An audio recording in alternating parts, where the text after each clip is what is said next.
You needed a serious adult in the room, and that's why we got the beloved Gene Hackman. God rest his soul. He is dead, isn't he? He just recently died, didn't he? No, he's 93 years old. He's still alive. Fuck. Remember when we first met John McClane? Argyle picked him up from the plane and took him down the Nakatomi Tower at the Christmas party. And the terrorists were overzealous, but it was sweet when they killed Ellis. And with a little help from Alan, John McClane kicked ass. Welcome back to Shat the Movies, the podcast where we answer the question, were the movies we loved when we were growing up really that good? Have you ever caught yourself thinking, why don't they make movies like they used to? Can you still remember spending your Friday night searching for the perfect movie rental at Blockbuster Video? Do you know what Blockbuster Video is? If you answered yes, and this is the podcast for you, I am one of your hosts, Gene Lyons, and alongside me is my co-host, Big D, Dick Ebert. Congratulations. Each week, we take a look back in time to decide if our favorite films still hold up. The movies we cover are chosen by you, the listeners, who generously commission the films you love. If you'd like to see all the movies we have covered, will cover, want to choose one for yourself, please visit shatpod.com and have a look. At the end of each podcast, we'll provide you, the audience, with the number of wipes each movie takes to get off your respective butts. So thank you so much for listening. If you have not already, hit that subscribe button and share with a friend. It's how we help the podcast grow. Additionally, subscribe to our sister podcast, Shat on TV. Review TV series such as Westworld, Taboo, American Gods, Game of Thrones, True Detective, Lovecraft Country, and Watchmen. Find all our information and past episodes at shatpod.com/TV. And finally, if you'd like to hang out with us live, follow and subscribe to our Twitch channel, shatpod.com/Twitch, and our YouTube channel, where we play video games, host watch parties, and edit this podcast live. All of that being said, Big D, what movie are we reviewing tonight? Gene, I'm going to let the listeners in on a little secret here. I lie occasionally. Sometimes I've said I enjoy Westerns. Tonight, though, is a time where I actually enjoyed a Western. So we've done Westerns before. We've done a handful. Silverado, Ravenous, The Young Guns 1 and 2, Dead Men, Tombstone, Dances with Wolves. And tonight's film is the first time I went in excited, happy to go back to the Old West for Edwin and our great listeners to review the 1995 revisionist Western, The Quick and the Dead. And Edwin writes in and says, hello, Shat the Movies. The Quick and the Dead came out in 1995. It was the golden era of player versus player arcade fighting games, namely Street Fighter II and Mortal Kombat. I would walk to a local arcade or the washateria to play video games and place my quarter above the arcade to take my place next in line to play. I watched player after player play before it was my turn. The Quick and the Dead reminded me of challenger after challenger coming up to play while an audience watched, just like the arcades. I know it'll probably get shat on. It's got the basic structure of taking out the beginner enemies, then taking out the boss fights. It's good. Drink some beers and turn off your brain fun. Thanks, Edwin. Well, Edwin, I'm sucking down right now a Red Trolley ale from San Diego because Loyal's in a box. Ooh. And I got to tell you, it's making the movie better as we speak. And Edwin, I am on day 11 of no caffeine. So I am sucking down a nice big warm mug of decaf coffee. And Gene, it is actually making my brain a little clearer. There might be something to the myth of it causing some mental confusion because I'm starting to feel like my brain is opening up again. Well, The Quick and the Dead is a 1995 revisionist Western, as you mentioned, Big D, directed by Sam Raimi and starring Sharon Stone, Gene Hackman, Russell Crowe, and Leonardo DiCaprio. The screenplay, written by Simon Moore with contributions from Joss Whedon, focuses on the lady, played by Stone, a gunfighter who rides into the frontier town of Redemption, controlled by John Herod, played by Gene Hackman, to exact revenge for her father's death. Filmed at Old Tucson Studios in beautiful Arizona. The Quick and the Dead was released in the United States on February 10th, 1995, to a dismal box office performance, receiving mixed reviews from critics. This was Russell Crowe's first American Western and the final performance for both Woody Strode and Robert Blossom. So Edwin mentioned in 1995, it was kind of the peak era for fighter versus fighter. So Edwin mentioned in 1995, it was kind of the peak era for player versus player arcade fighting games. And I certainly was into those along with NBA Jam, which I might say I was the Mesa City champion of, but I had no idea at that time who Joss Whedon was, who Russell Crowe was.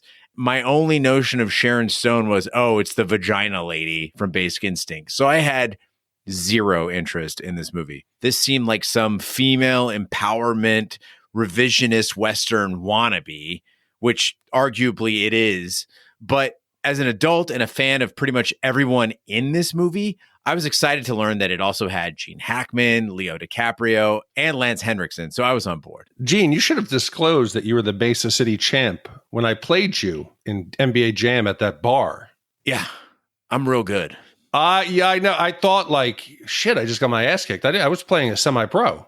Yeah, I mean, basically. Yeah, and then I dropped the hammer on Kerry in the same game. It made me feel more of a man. Dunking on a 4-foot-tall woman? Awesome. Hell yeah. I did it. I was Scottie Pippen because we had no Michael Jordan in that game. So I did a little Scottie Dunkaroo or Charles Barkley. And I think it was John Stark. That was my other team. But I've said it before 100 times. And if anybody listens to podcasts, they know I was more of a soldier guy than a cowboy guy. The toys I played with was G.I. Joe. The movies I saw as a kid that I really liked were the Rambos, the Fuck Yeah, the Red Dawns. And other than Young Guns, I've already admitted, Westerns, they are not my thing. And Young Guns, I only liked it because it was like the hot new it stars of Hollywood. And you're like, okay, I know who those guys are. They've been in movies. We had a couple Red Dawn alums. So I'm like, yeah, I'll go see that. I never said I want to see a Western in a theater. I might have gone to see Quick and the Dead. You said The Vagina Girl. Because I'd seen Basic Instinct. And if I'd heard that there was a scene maybe where Ellen and Herod, they're having dinner and you do one of those, and everybody looks over, I might have gone to see it as a horny teen. But needless to say, I was not looking forward to the Western watch this time. And Edwin might have changed up how I look at Westerns. Ooh. But I'll hold that until the end. Intriguing. Yeah, you gotta keep people listening. It's all about playtime, Gene. It's about how long we can get them into the podcast. Let's hit the trailer.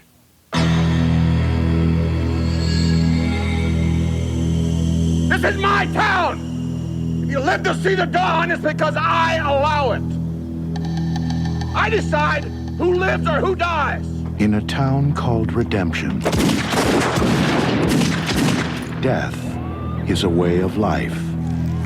Some fight for money. Some fight for glory. But one stranger has come here, looking for something else. I now declare the quick draw competition open. Anybody can challenge anybody. Sign me up. Sure must want to die young, miss. She can play their game. Want to play poker with me, little lady? Looks like you're having a pretty good time playing with yourself. She can beat their odds. Did you ever kill anyone? Sure. I don't think you have. But there's one thing she can't do. Why are you really here? You're no gunfighter. Forget the past.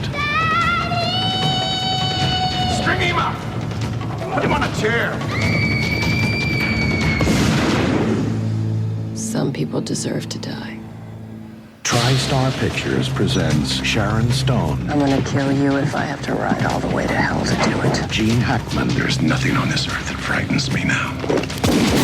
Nothing. Leonardo DiCaprio, Hey, my face. in a film by Sam Raimi, The Quick and the Dead.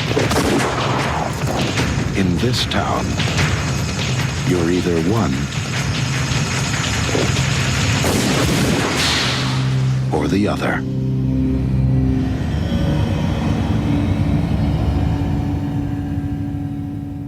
In 1881, a gunslinger known as The Lady arrives in Redemption, a town ruled by the outlaw John Herod, for a shooting tournament with these rules.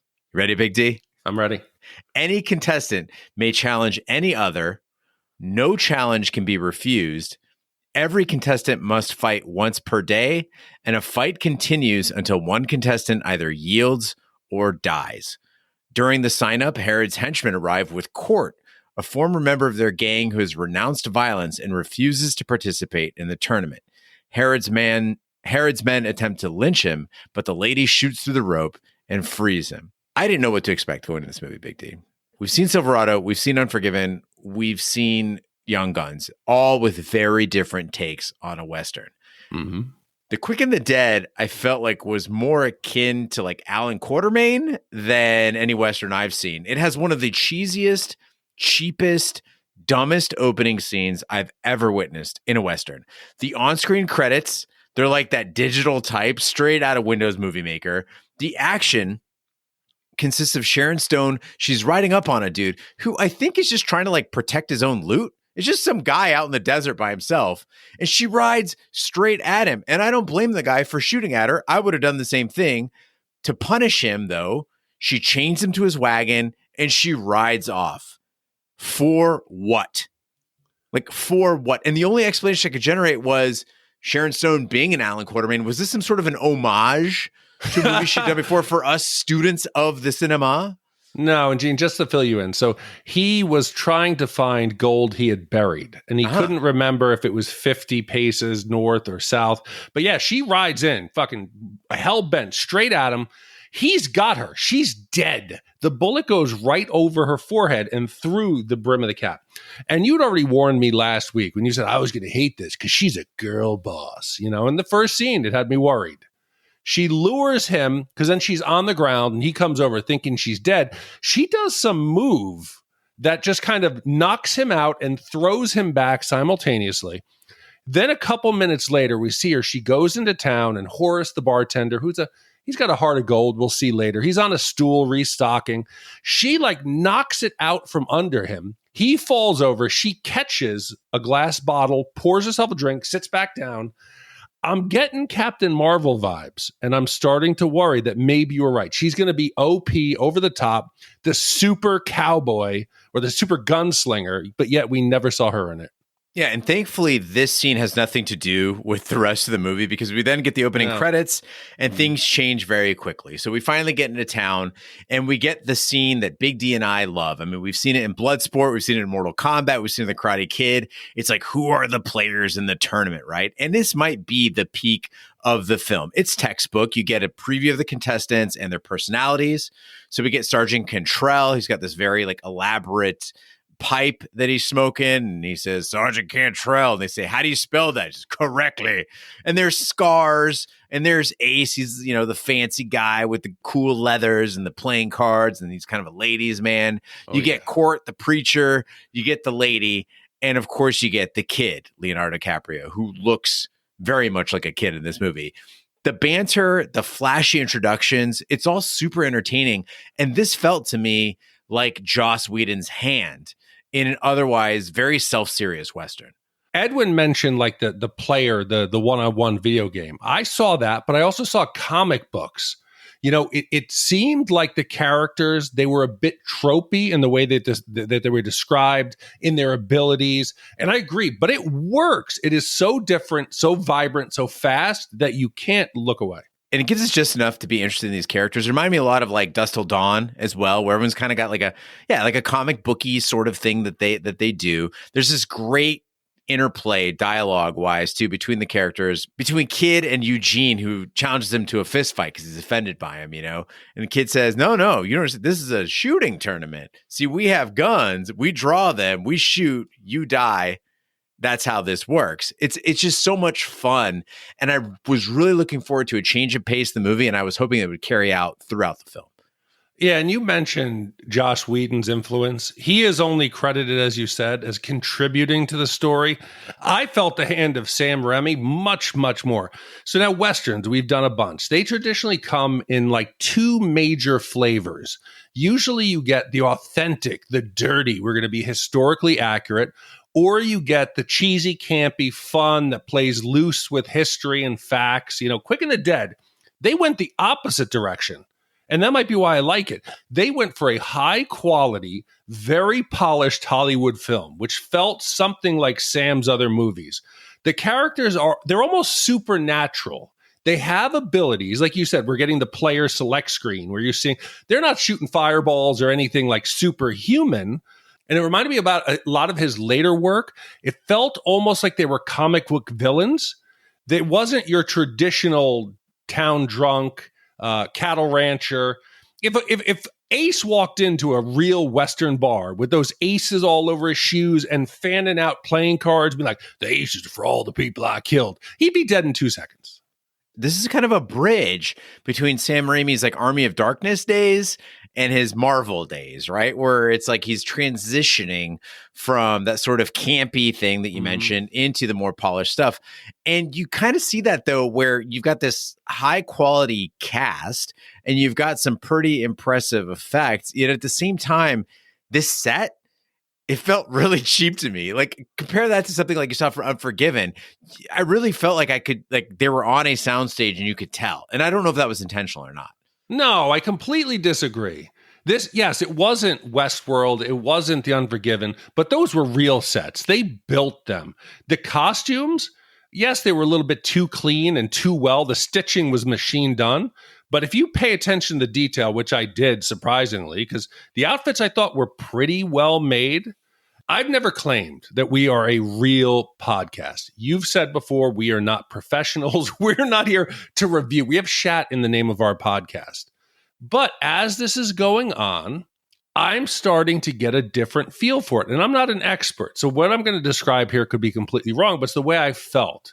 The stuff he's done before are action films. It's what he does best. You think Evil Dead, Hard Target, Time Cop, 30 Days of Night. He did Spider-Man. His style is to add drama and excitement to a moment. He's great with fight scenes, and those would normally be tense, but a bit non-eventful in normal Westerns. And we did a couple Coppola films where we were highlighting that he sets the camera, he lets the actors come in and out of frame, it establishes what's going on. That is not Sam. Sam's camera has ADHD. I have ADHD. This camera is all over the place. There is not a moment, once you pick up on it, that it sits still. It zooms in, zooms out, zooms in, zooms out, pans left and right. It tilts. It does all kinds of crazy shit. And Gene, I got 2 clips here I want you to watch. And I'm going to kind of narrate this so that our listeners who aren't watching it can see it and understand. So the first scene is where we get Court. He's going to fight Spotted Horse. So right now they're standing in the middle of the street. I'm going to hit play, Gene, just so you can see. So it's a normal standoff. We get the long shot and then zooms in on Court, zooms in tight, zooms in on Spotted, zooms in further on Court, zooms in further on Spot. We get eyes further on Court. Then we zoom in on the clock. Then we zoom in again, zoom in on the clock, zoom in on Court, zoom in on Spot, zoom in on the clock, zoom on the horse. And the scene's over. Those, I thought like I was on a ride at Disney where I was going to get motion sick. I mean, clearly, if they didn't do that, it's just 2 guys standing across from each other, and then they pull their guns and they fire. You got to add, some drama to that. But you really don't have a choice. This isn't a fighting movie. It's not going to be punches and kicks and flips and all kinds of shit. You basically got, well, maybe till later you get 1 flip, but you basically just get people shooting at each other, and it's a planned shootout. So this is absolutely the only way you can shoot it. Come on, what is the go-to trope of Westerns with Eastwood? You get him standing there. He's chewing on a piece of like straw, and they're just facing each other. Woo-loo-loo. And you see the people standing, rustling on the sides. People are talking. You get a tumbleweed going by. Instead, Gene, let me play the second one. And I know you don't like these, but I don't care. I got to play this one. This is the one at the end where Kid is now going to face his father. Okay, I'm going to play this one and describe it. Okay, the kid's there looking at his father. He's showing off a little, spinning his guns. Woo, look at me. I'm Leonardo DiCaprio. Oh, now we get, it's a parallax effect. It's zooming out on him, zooming out on the kid. The background is blurring. It is twisting. It is turning. Close up on the kid, close up on the girlfriend, close up on the guns, the parallax effect on the clock. Now onto the guns. Ooh, Harrod is shot. It looks like something from Inception. Or something from Tenet, the way the camera's working. That is not a Western. That is a superhero movie. I do want to point out, in Clint Eastwood's case, it works because there's like one shootout at high noon in the movie. Not an entire movie made up of quick draw competitions. In which case, yeah, you have to do something to add to it. But no, I agree that it is it's compellingly shot. And honestly, you mentioned, watching Westerns on the big screen. I was kind of jealous of people who got to see this on the big screen because it must have looked amazing. I mean, I watched it on a, 70-something inch screen, and it was good. But, I mean, in a theater, this must have been lights out. It's cinematic, where the lady decides to leave and she kicks open those barn doors and there's the sunset. It's a beautiful looking film. Do you ever question the nature of your reality? Oh, fuck. I already had flashbacks. I'll talk about. Oh, ironically, yes, that's my next topic. Well, the lady meets the kid, a brash young contestant who believes Herod is his father. After having sex, she wakes up alone in the kid's bed and notices some barrels of loose dynamite under it. Yeah. In the first round, Herod, the kid, and the lady easily defeat their opponents. Herod gives Court a cheap gun and declares that he can only have one bullet at a time to prevent him from shooting his way out of town. Despite his new life as a preacher, Court reflexively draws when challenged and wins his first round duel. Okay, so two of the things that we historically have a problem on Shat the Movies is slow motion and then unnecessary flashbacks. So flashbacks, I understand, they're important. They give us a way. We're going to explore the character's backstory. We're going to review their motivation. It's exposition, which will give us a more full world, but you got to use it sparingly. If you use it too much, it feels either lazy or heavy-handed, that you're trying to shove this feeling down our throat. Now, Ellen's flashback, it gave me, Gene, like you said, Westworld and Maeve PTSD. And we get 4 flashbacks, Gene, a total of 5, but 4 that are identical. The imagery is identical, and this is how it goes. Sharon Stone, something triggers her. She gets emotional. The wind blows through her hair. She runs to a quiet place like her room. It starts spinning, black and white, black and white. We see a kid come out. The kid is screaming. A doll gets trampled by a horse. It's black and white. Then a kid screaming, "Daddy, Daddy, Daddy." Then she wakes up all shook. Now, the first 4, they're identical. The last one was necessary. I'll get to that later on. But the to do this 4 times identical, we get it. We're not that stupid.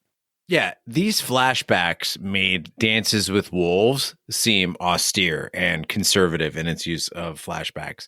We're getting the flashbacks from multiple angles, which never makes sense. Like, if it's a flashback, you saw it from your perspective, and that's it. Yes. Why are we seeing it from multiple angles, Sam? But also there's an incredible amount of mustache twirling. Like, the bad guy's like, and this is the thing, is that's not Herod. That's not how Herod acts the entire time. Crazy idea here. Crazy idea. You open the movie, instead of that stupid scene with the lady fucking with that guy for no reason, you just show us this. You show us what happened. It's no mystery. We know who that girl is. You show us what happened, and then roll the credits, and then you see the lady riding into town. Easy peasy Japanesey. Fuck yeah, we've got the motivation. We know what's going on. We don't need to see it that many times. And I've complained in the past. I think it was The Name of the Rose, when we were doing medieval movies. And like, the people, some of them were beautiful, and it pulls me immediately out of the moment. When you do Westerns and you have good-looking people other than young guns, I think that's not time appropriate. I can tell that they don't belong there. There's no one with perfect skin in medieval times. It doesn't exist.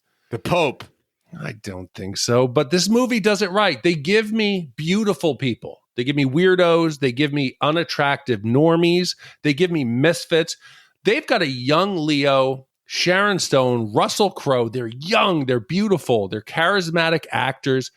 I think they give charming performances. It might not be Academy Award winning stuff. We have 2 Academy. I don't think Russell got one. I know that Sharon got one for Casino and Leo got one for Ravenous. Or what was the one for Bear? No, what was the Bear one? It was called Revenant. Yeah, the Bear. He got one for the Bear one. But they're charismatic, and they did not take me out of it, surprisingly. They fit in with the rest of the crew. I'm glad you clarified charming, not Academy Award winning, because Sharon Stone, I could not stand her in this movie. Her performance swung wildly from bad fake crying to like laughable attempts to act tough. And oddly enough, she wasn't the worst part of this movie, though. The extras, Big D, you talked about the people shuffling aside in the Clint Eastwood movies. Well, of course, they needed to replicate that in The Quick and the Dead. They shot a lot of this in old Tucson studios, and it looked like they just used the actors that do like the noon show there while you're having your lemonade and your BLT, right? The people milling about town or reacting to the action, I felt like they were clearly very excited to be on camera, and they kept like looking directly at the camera like, hey. I agree. Generally, if you filmed people in public, people are ignoring everyone else. They're just going about their business. Here, everyone is like whispering, like it's something super important. Like, hey, did you see what's going on over there? Oh, man, Harrod's out here. And the kid, look what's going on here. And I was disappointed. You brought it up, Jeannie. You made me realize it. We've complimented Sharon Stone before on the fact she does her own stunts. She's a badass. Schwarzenegger said he had ultimate respect for her when they filmed Total Recall. That fight scene, Gene, and that choreography where she tries to throw some punches, it was pretty bad. And the fact that she would get horny right after she was having flashbacks and depressed and dirty was a little bit odd. But she was, again, she was trying to be the girl boss, trying to be the superhero before girl bosses really existed in movies. Big D, I think by the time we get to episode 400 or 500 of this podcast, we're going to get to the root of why you always think that it's inappropriate to get horny after having a really upsetting flashback or emotional experience. Yeah, but you also had sex after Thanksgiving, so there's something wrong there. You don't have sex on a full belly of turkey and tryptophan and broccoli and green beans and casserole. That's a recipe for disaster. I'm surprised that your wife was down for that. That's a hazardous area to be going near after all that food, especially mix in some of that Farsi stuff. I don't know what kind of spicy stuff's going to cause maybe some gas. No. It's a heavenly place where nothing goes wrong. Before the second round, Harrod meets with Clay Cantrell, a professional gunfighter hired by the townspeople to kill him. Harrod declares that all duels are now to the death, and he kills Cantrell. The kid wins his second fight, and that evening, the lady faces off with Eugene Dredd, eventually killing him after he molests the saloon owner's younger daughter. Upset, the lady rides out of town, and the next day, Court duels an Indian gunslinger Spotted Horse and must beg for a second bullet when his first shot fails to kill him. Okay, so now we get into some of the action, some of the core motivation of the film, these gun battles in the middle of the street.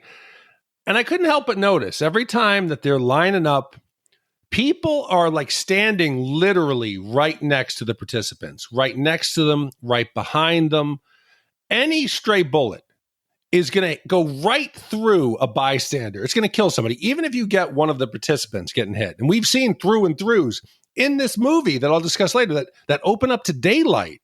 There were families there. There were kids there, inches away from gunfire. And at the moment I'm about to call Gene bullshit, it hits me. I realize this shit happens today. People want to be close to the action. How many kids got killed or hit and paralyzed or deformed by Major League Baseball foul balls before MLB finally said, okay, let's put up some nets?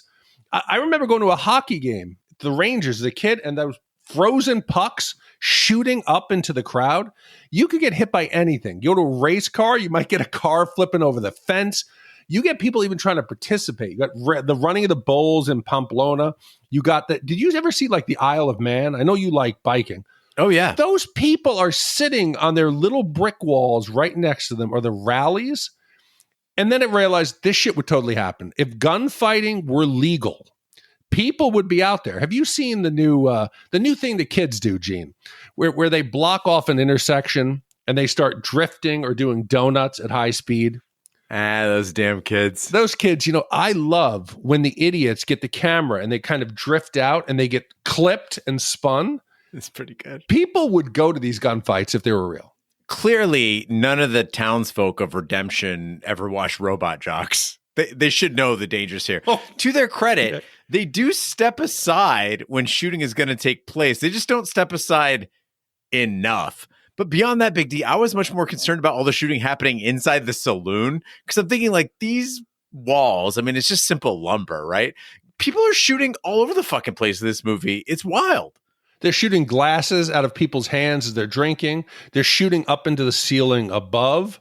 It's crazy. But Gene, maybe all the people are milling around. because once somebody gets shot, it's free for all. True. It is like clothes, it's boots. You just go in there. It's like a free shopping like spree. Much like the kids do today. Like they're going to get Nikes. It doesn't happen all that often, Big D. Stop watching Fox News. Stop hanging out with your dad.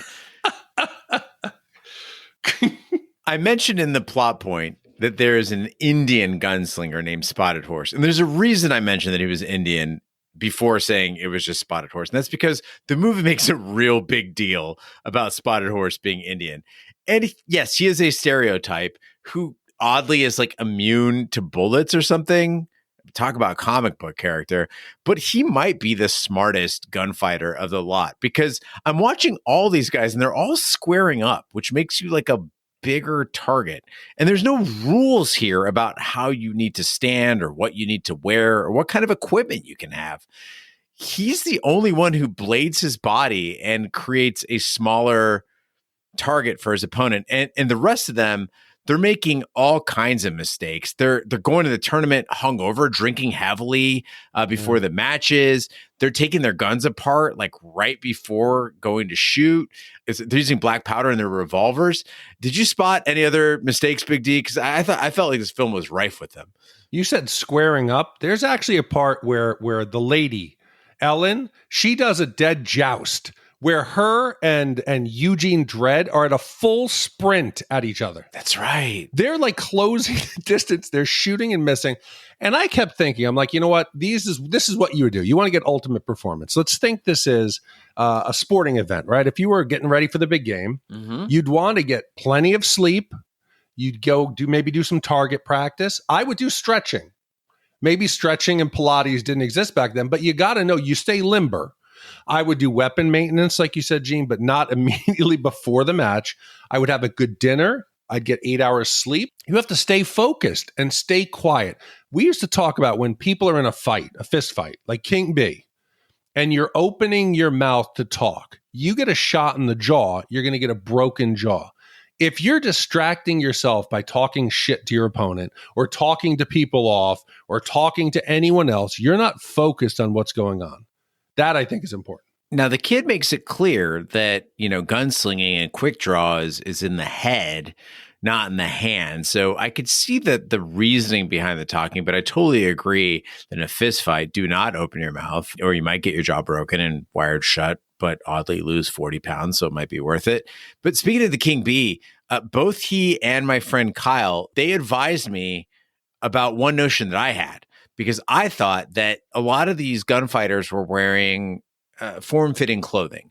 And I thought that's a bad idea because it makes your body a very clear target, lets people know what is and is not your body. I was like, why wouldn't you wear capes or, kind of flowing clothing?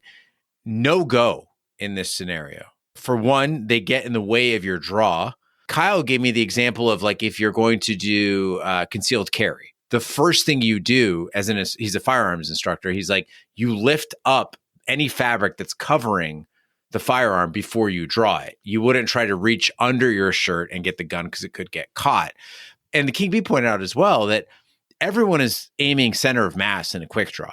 They're not going for any specific target, not a specific organ or a specific limb.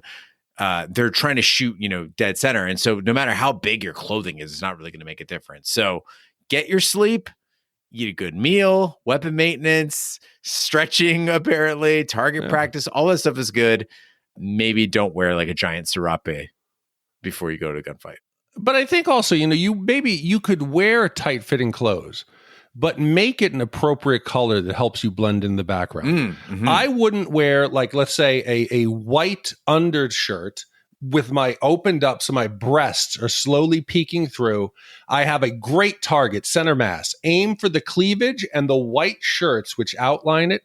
Or I wouldn't wear something with like big red hearts on it. I would wear a dark single color. And that's why you have the main guy. You have Herod, who dresses in all black, blends into the background. That's smart. And brown. Or sequence. Some sequence might have blinded. And it might have made your opponent unsure of what he was coming to fight. If you had a guy come out there all like bedazzled in sequence, you would unnerve your opponent. There's no rule against it. Well, Doc Wallace finds the lady at a nearby cemetery. Flashbacks reveal that the lady's real name is Ellen. Her father was the marshal in Redemption until Herod's gang invaded and lynched him. Herod gave Ellen a pistol and 3 shots to try to shoot the rope, but she accidentally killed him, after which she fled town. Doc hands Ellen her father's old badge and begs her to help rid the town of Herod. So Ellen rides back into town and convinces Court to help her defeat Herod. She challenges Herod, but he has already accepted a challenge from the kid. As Ellen and Court are the only fighters left, Herod orders them to fight, threatening to kill them himself if they refuse. Herod urges the kid to withdraw, but the kid refuses. He wounds Herod, but ultimately loses the duel. So, Gene, we are going on, I think, 360 movies. We've been at this a long time. And I can count on like both hands the amount of times that I've truly been shocked at the choice that a movie makes. And usually you can see where it's going. So just when I'm over the flashbacks, we get number 5. And I'm like, God, I do not need number 5. And we see the final piece of the puzzle where Ellen is she's gonna reveal who she is to Herod, and the final piece of the puzzle, why she's out for vengeance. Holy shit. I cannot believe that they had little Ellen shoot her father square in the head. When she repeatedly says, no, I can't do it, Daddy. I'm scared. I can't do it. And he's like, it's okay. Just use both hands, hold securely. And she's like, I can't do it, Daddy. I can't do it. Like you said, Herod plays it pretty straight through the movie. Other than the rules, with Court, he is pretty much a straight shooter. I'm 100% Herod's going to say, okay, here, give me the gun back, little girl. And then she's going to shoot it, especially after Gary Sinise says, this isn't your fault. Don't worry. It's none of your fault. I could not believe this movie went full blown, had a child shoot her father in the face, even though, yes, there's killing, there's abuse. I never thought they would go that low. And I'm taking a wipe off for that, Gene. Child murder of their parents, that's worth one wipe. It's a little Tarantino moment. I said, holy shit. And it's particularly interesting when you consider that the lady was put in the same position when Herod's henchman strung up Court in the saloon, right? She's sitting there. You think, oh, fuck, this probably brought back some trauma. Yeah. And you can tell that Ellen learned her lesson from her dad's death because she aims high and she fires multiple shots far higher than Court's head when she needs to cut him down. And manages to not put one in his brain. So way to go, Ellen. You learned something. I wonder what was the aftermath of that. What was poor Ellen? I'm surprised. She had to get therapy to get to the point where she could go back into town and face him.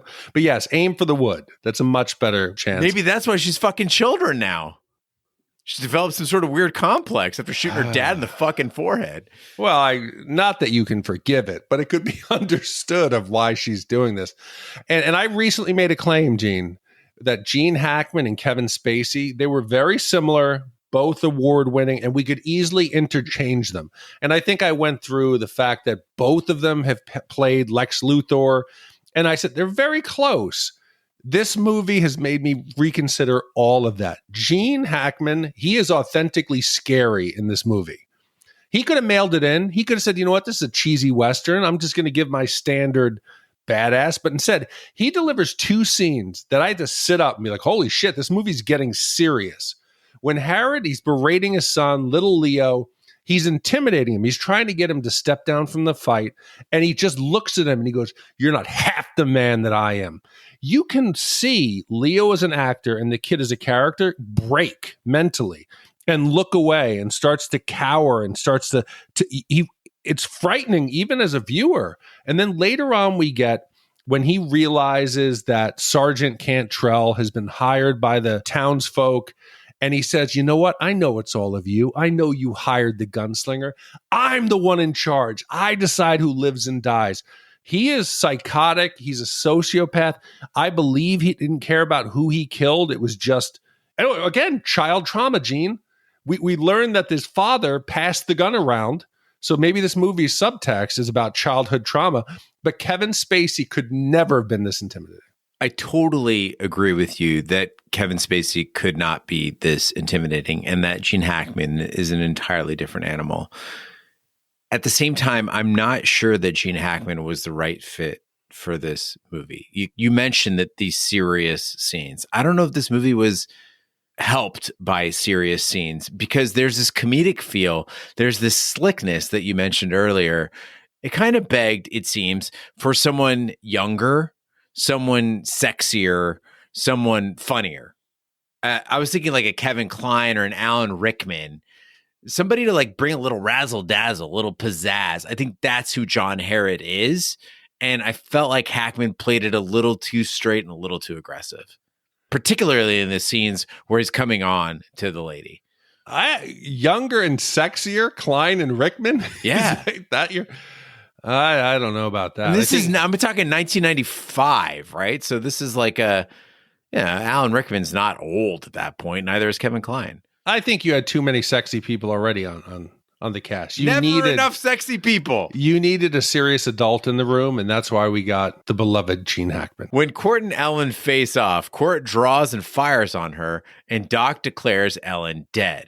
That night, one of Herod's men breaks Court's right hand, and Herod kills him for harming Court. As a matter of honor, Herod offers to fight Court left-handed, but still instructs his men to kill Court if he wins. At the moment Herod draws, several buildings explode, and Ellen emerges from the smoke and flames, having faked her death and planted the kids' dynamite all over town.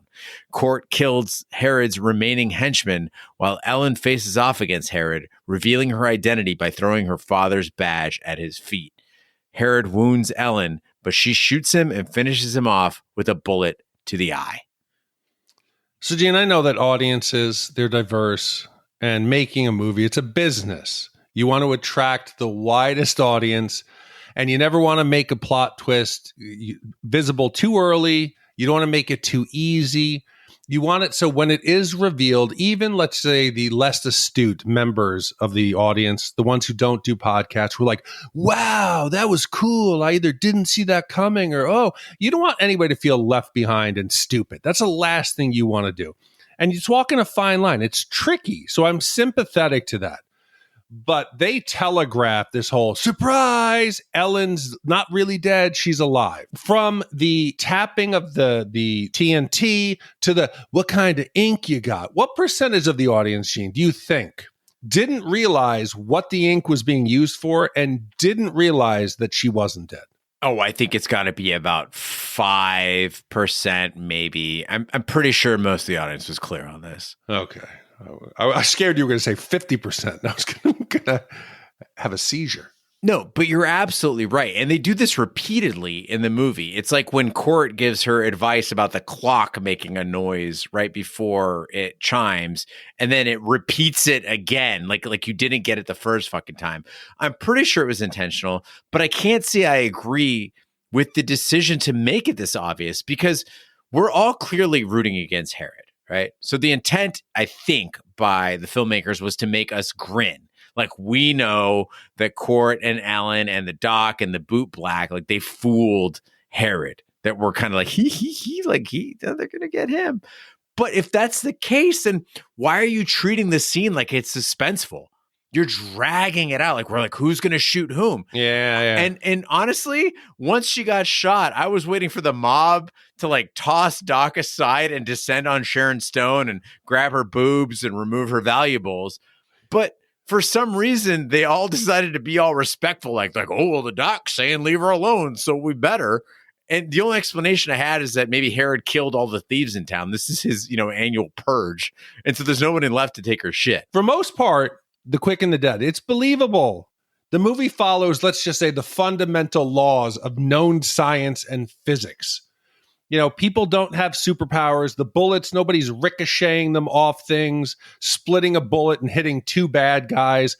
They're not doing crazy gun tricks behind the back. We get a couple like dueling revolvers and whatever.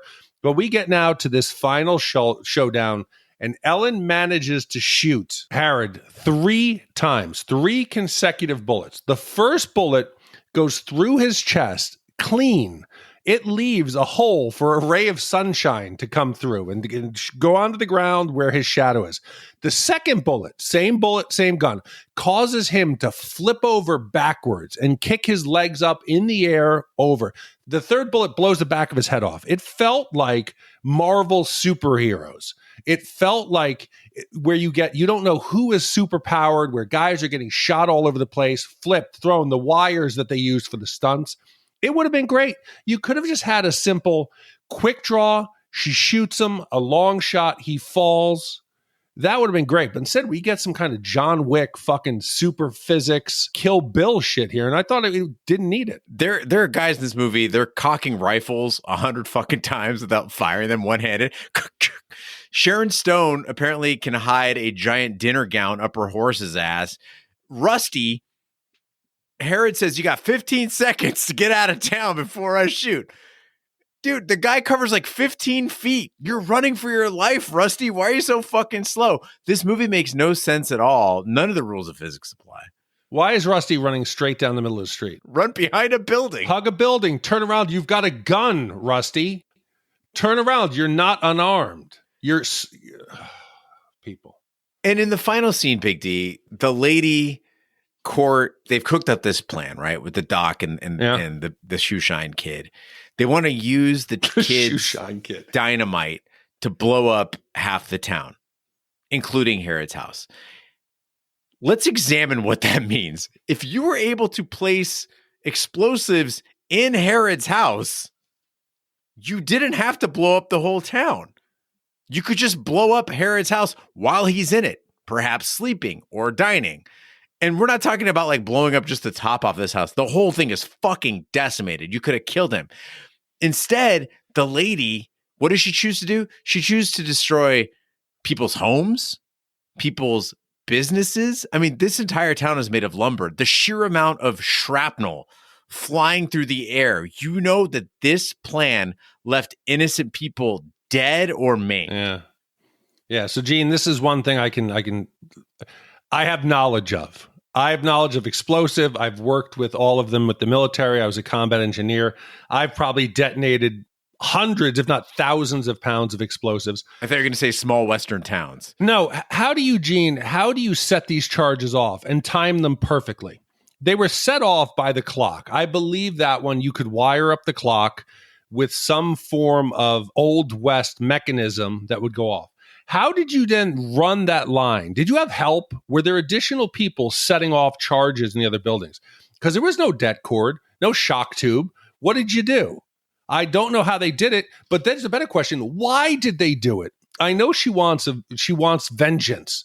Her father died. He killed the marshal. She's been a victim. But then she turns around and kills a couple hundred innocent people in town. I don't get it.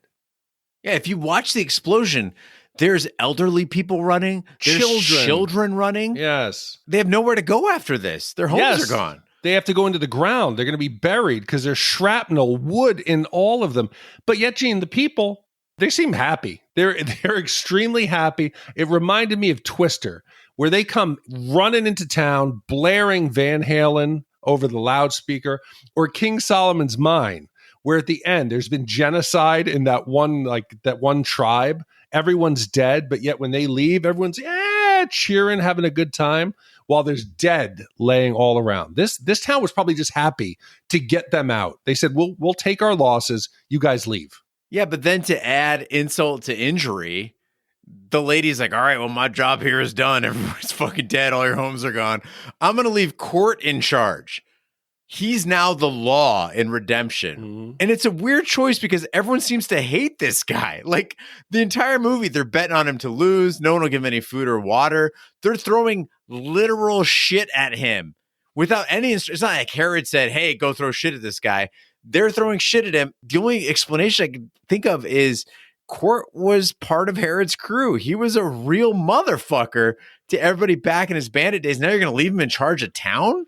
That seems a little sus. Well, he might be now passive, because we're going to believe he might revert back to his preacher. He just killed like 8 dudes. He did what he had to do. It wasn't his fault. But gee, what you talked about them throwing shit and what they did to Court. What was going on in that brothel room? when the lady comes in, she kicks the door in. Why would you bring a prisoner into the room where you have a prostitute? What were those locals doing to him in there? Oh, I didn't catch that. Yes, you remember? So now the lady comes back. She's had another flashback, which made her horny. Yeah. She goes up. It's raining. She goes up into the brothel. She kicks the door in. It's some dude's bare ass. She kicks another one in. It's a guy and a girl having sex and another prostitute like pouring water on them. I don't know what's going on there. Then she kicks in the door and it is Court, two other local men, one prostitute. You wouldn't take a prisoner in there and get him like a blowjob. No. Were they raping Court? I mean, maybe they're planning to. I don't think they were. I wouldn't fuck with Court. No, and then he gets rescued. Yeah. Yeah, some dirty Western sex. Yeah, she. Oof. Well, now's the time of the podcast where we give our Shat score for The Quick and the Dead. Shat score is our way of telling you how many wipes this movie takes to get off your respective butts. 0 wipes is a perfect movie. It is beating the Swedish quick draw champion. And 5 wipes is an absolute disaster of a movie. It is when you're more scared of living than you are of dying. Big D, we start with you. What is your wipe score for The Quick and the Dead? Edwin, thank you. This was a surprise, a pleasant surprise, enjoyable. It was a glossy Hollywood fun, A-list talent movie with beautiful sets. I like the costume design, Gene. It was fun. I was going to give it 3 wipes. I was going to say, hey, it's better than average. It might be my favorite Western, even though The Unforgiven is probably a better movie. It was fun. I liked it. And then we get the child killing their parent. I said, this is not 3. This is a 2 for the bold choices it would make. I gave it 2 wipes, Shane. All right, that's 2 wipes from Big D. Oddly enough, Big D, I think this might be my least favorite Western that we've watched, which is weird because Joss Whedon involved in the writing. You got a cast with Sharon Stone, Gene Hackman, Leonardo DiCaprio, Lance Henriksen, lots of guys that I really, really like. Russell Crowe, who was pretty good in this movie. And yet somehow it didn't come together for me. I feel like if you are going to do revisionist Westerns, I prefer something like a Ballad of Buster Scruggs, which is really, really damn good. And I'd rather watch that 100 times instead of watching this movie again. So respectfully, I'm going to go fairly low on this one with 3 3/4 wipes. And with our combined scores of 3 3/4 wipes and 2 wipes, that gives us an average wipe score of 2.875 wipes for The Quick and the Dead. So, Gene, that now ties us in the 207 spot with Big, License to Drive, The Wrath of Khan, Nightmare Before Christmas, Air Force One, Escape to Victory, Maximum Overdrive, Transformer the Movie, and Jumanji. And also The Blood of Heroes. A lot of good movies, Gene, in that bunch. Not Academy Award winners, but some fun movies. But charming. Charming. Yes, I like that. Is great. Thank you for saying that, Gene. Charming movies. All right, Edwin, I hope you're satisfied with the score. And thank you so much for bringing us another Western. Please keep sending us Westerns, guys. I absolutely love them. Next up, we have another voicemail from our cock correspondent, Lawrence S., this time about hackers. Hey, guys. Lawrence S. here again. So just listening to Hackers, and it made me think of a far superior hacking movie, which actually came out 3 years before Hackers, called Sneakers with Robert Redford. I would definitely love to hear your thoughts on that one, because I remember that being excellent. So anyway, Sneakers over Hackers any day of the fucking week. Love you guys. Gene, you're still on my shit list. All right.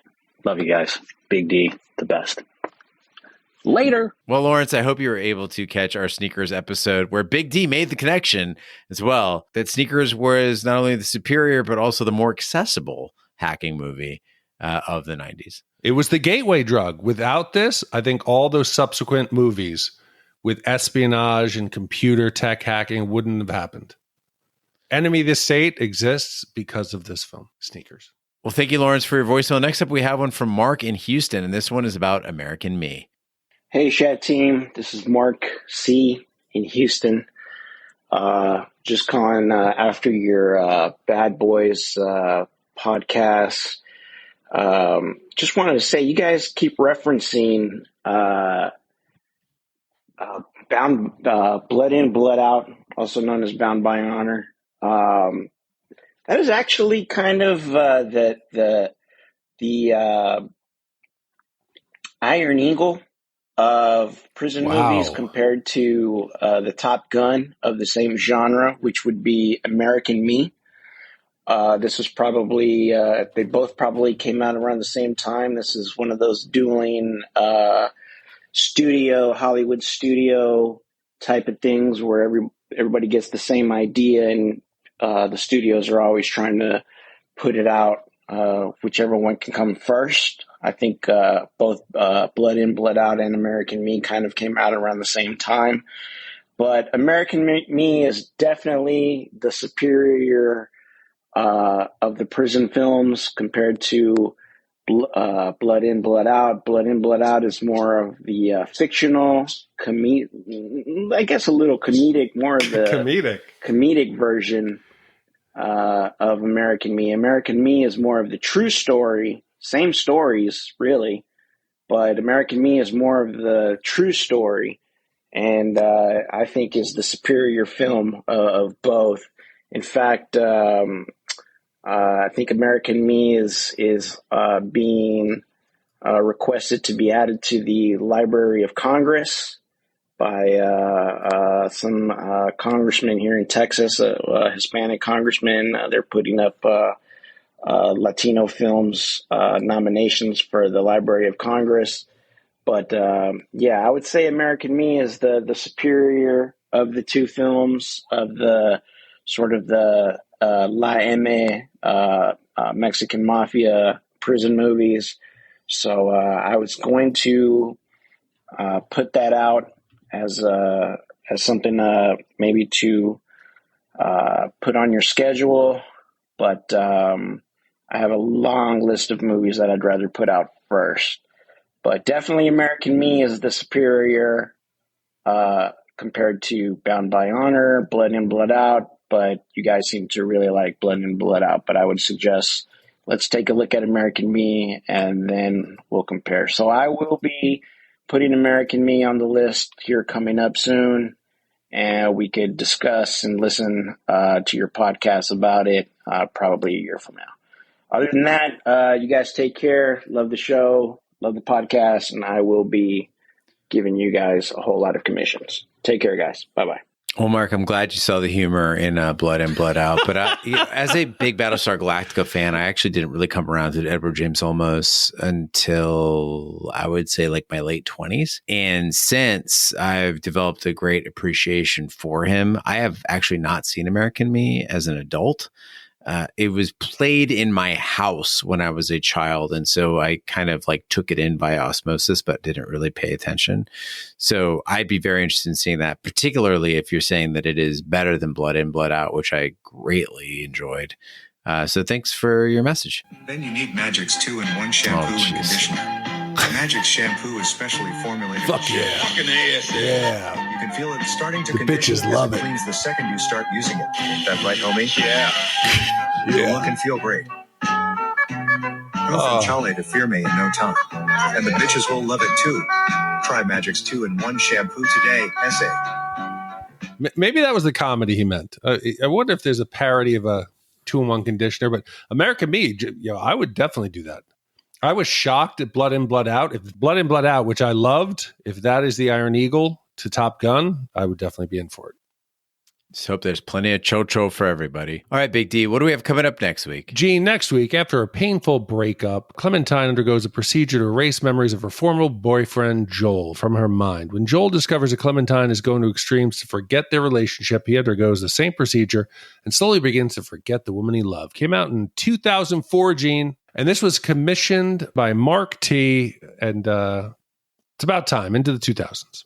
And the floodgates are open and out come the wolves. All right, well, I'm excited to do this one. I remember it helped me through a breakup, and hopefully it resonated with some of our listeners. So we'll check that one next. Well, thank you so much to Mark for commissioning the upcoming movie. Thank you to Edwin for commissioning The Quick and the Dead. And thank you to all our commissioners to make this podcast possible.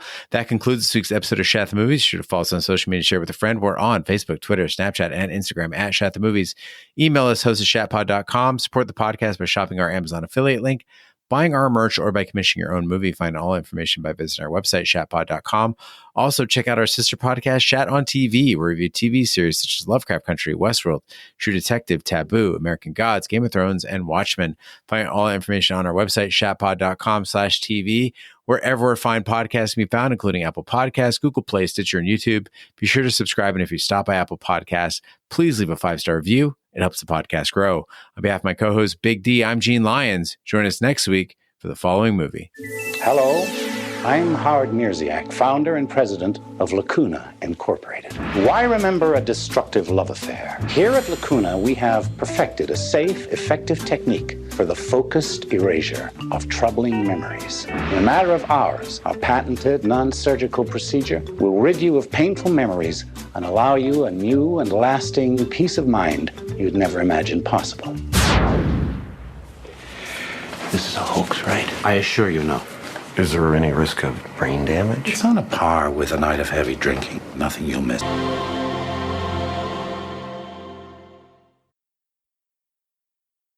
Some of the, I don't want to say natives, fucking, what are they? And we see some of the indigenous, what are they? Indians? Yeah, okay.